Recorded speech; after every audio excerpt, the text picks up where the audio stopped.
मित्रों नमस्कार, स्वागत है आपका अपने प्रिय कार्यक्रम के अंतर्गत। मैं आचार्य अनिल वस्त। तुला राशि, जुलाई का महीना, सन 2023।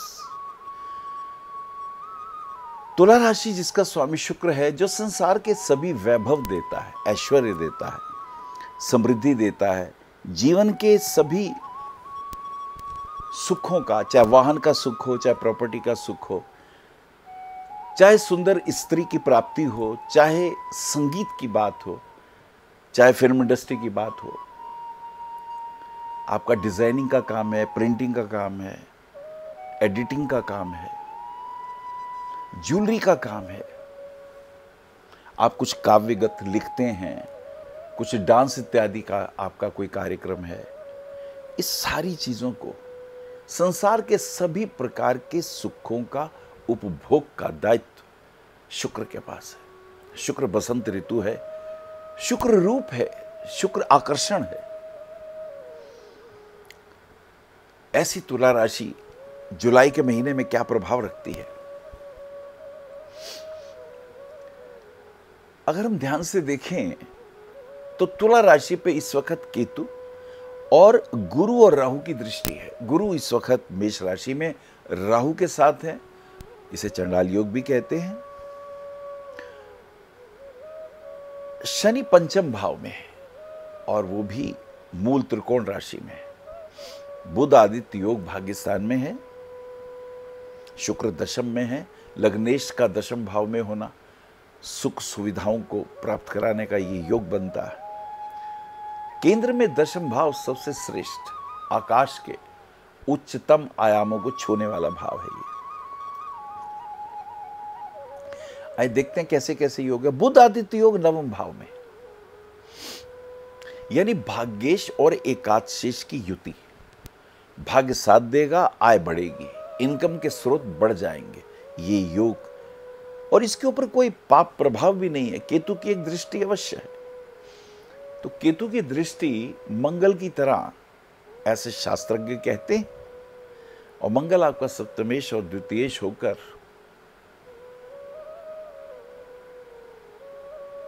शक्ति और ऊर्जा का भी स्वामी बनता है। तो ये बुध आदित्य योग आपके लिए शुभ हो गया। शनि पंचम भाव में, पंचम भाव बुद्धि की सूक्ष्मता का है। अगर वहां शनि आता है तो धैर्य पूर्वक, विवेक पूर्वक चिंतन देता है, सोच समय के निर्णय लेने की क्षमता भी देता है। इस शनि के ऊपर 11वें भाव में मंगल का एस्पेक्ट भी है। मंगल मार्केश होता है तुला लगन वालों के लिए, हैविंग द लॉर्डशिप और second house and the 7th house, place in the 11th house.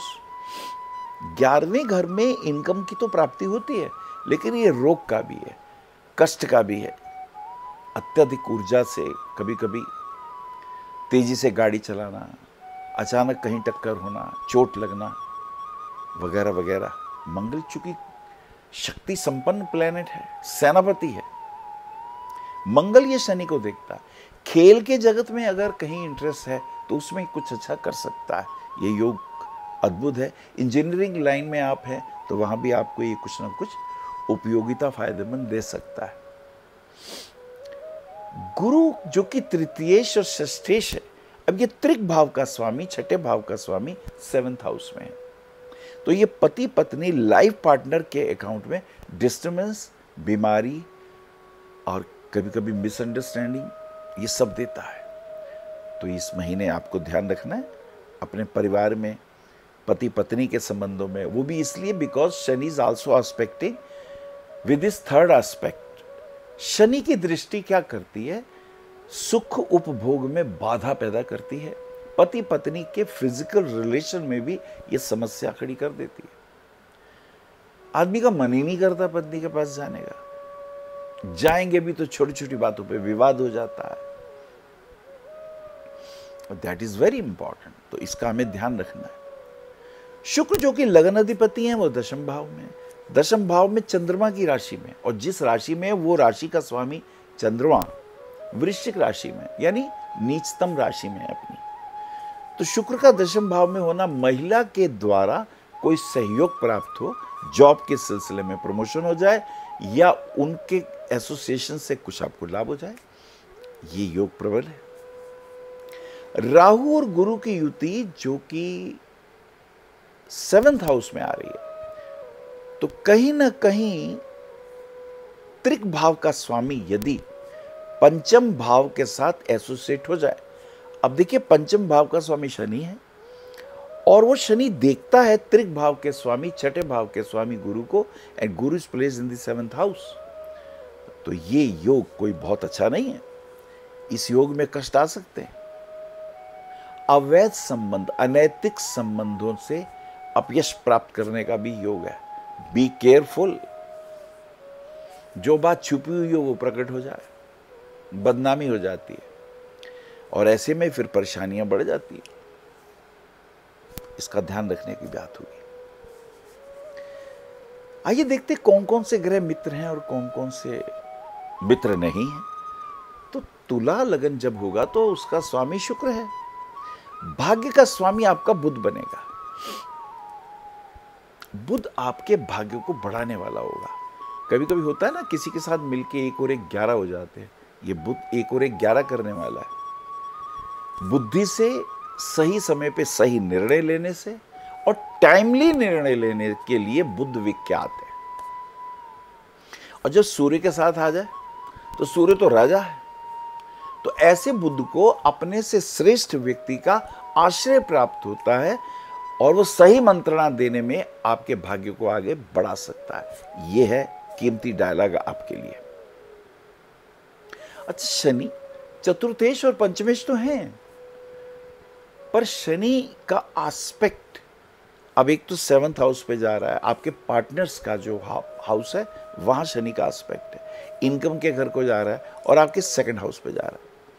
2nd house और 2nd हाउस का स्वामी मंगल, दोनों पे शनि का एस्पेक्ट है। आर्थिक दृष्टिकोण से लाभ प्राप्ति के योग दिखाई देते हैं, लेकिन इसी के साथ साथ शनि संघर्ष के बाद, परेशानियों के बाद इजीली वो प्राप्ति नहीं है। उसमें संघर्ष और स्ट्रगल है।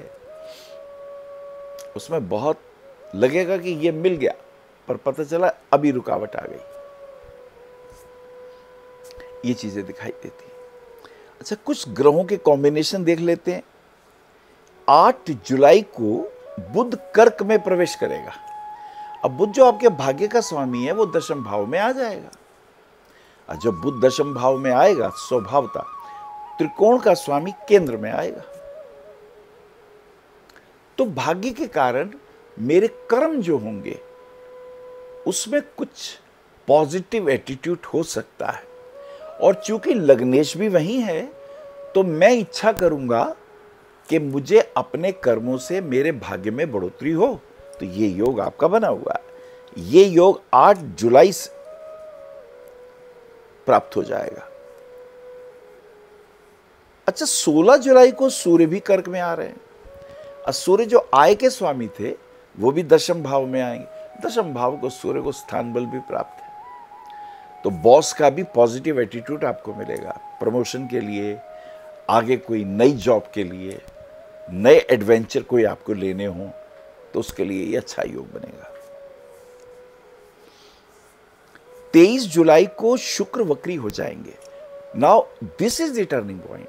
ये जो लगन का स्वामी है शुक्र, ये अगर वक्री होगा, शुभ प्लेनेट है, अगर ये वक्री होगा तो कुछ शुभताएं जो पिछले महीने आपको नहीं मिली थी उसको वापस देने की कोशिश कर सकता है।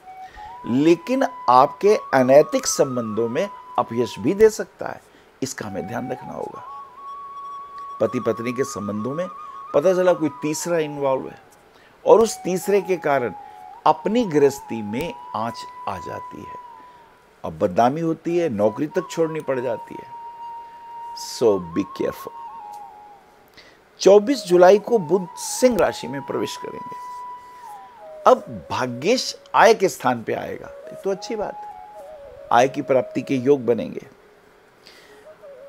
अच्छा, इसी में एक और इंपॉर्टेंट बात है कि 18 जुलाई 23 से 16 अगस्त 23 तक पुरुषोत्तम मास, जिसे अधिक मास भी कहते हैं, वो भी आ रहा है। ये समय धर्म की कथाएं सुनने का और सिद्धों का, मुनियों और ज्ञानियों के पास बैठ के अध्ययन मनन करने का प्राचीन काल से ये एक परंपरा है, तो आप अपना अध्ययन मनन कर सकते हैं। 17 जुलाई को सोमवती अमावस्या है। अमावस्या में पितरों के निमित्त कुछ ना कुछ दान करना चाहिए, ब्राह्मण को भोजन कराना चाहिए। रत्न धारण करने की भाग्य की अगर बात करें तो पन्ना रत्न छोटी उंगली में 5.25 रत्ती का, ओपल रत्न 7.5 से 10 कैरेट का गले में भी पहन सकते हैं, इंडेक्स फिंगर में भी पहन सकते हैं, और नीलम रत्न भी धारण कर सकते हैं 5.25 से 6.25 रत्ती का मिडिल फिंगर में राइट हैंड की। ये आपके लिए शुभ योग बनेंगे। दुर्गा सप्तशती का पाठ करने से देव्याक्वचम, अर्गला और कीलकम, और आखिर में आता है सिद्ध कुंजिका सूत्र, अगर उसका पाठ करेंगे और स्त्रियों के प्रति विनम्र भाव रखेंगे, किसी का अपमान या अपयश नहीं करेंगे, तो वो जो अपमान का योग है, वो जो कष्ट देने वाला योग है, उस पर अंकुश लग सकता है। नमस्कार। आप आचार्य श्री अनिल वत्स जी के आध्यात्मिक प्रवचन, ध्यान व ज्योतिष संबंधी मासिक राशिफल फेसबुक, यूट्यूब, www.astroanilvats.com पर भी देख सकते हैं।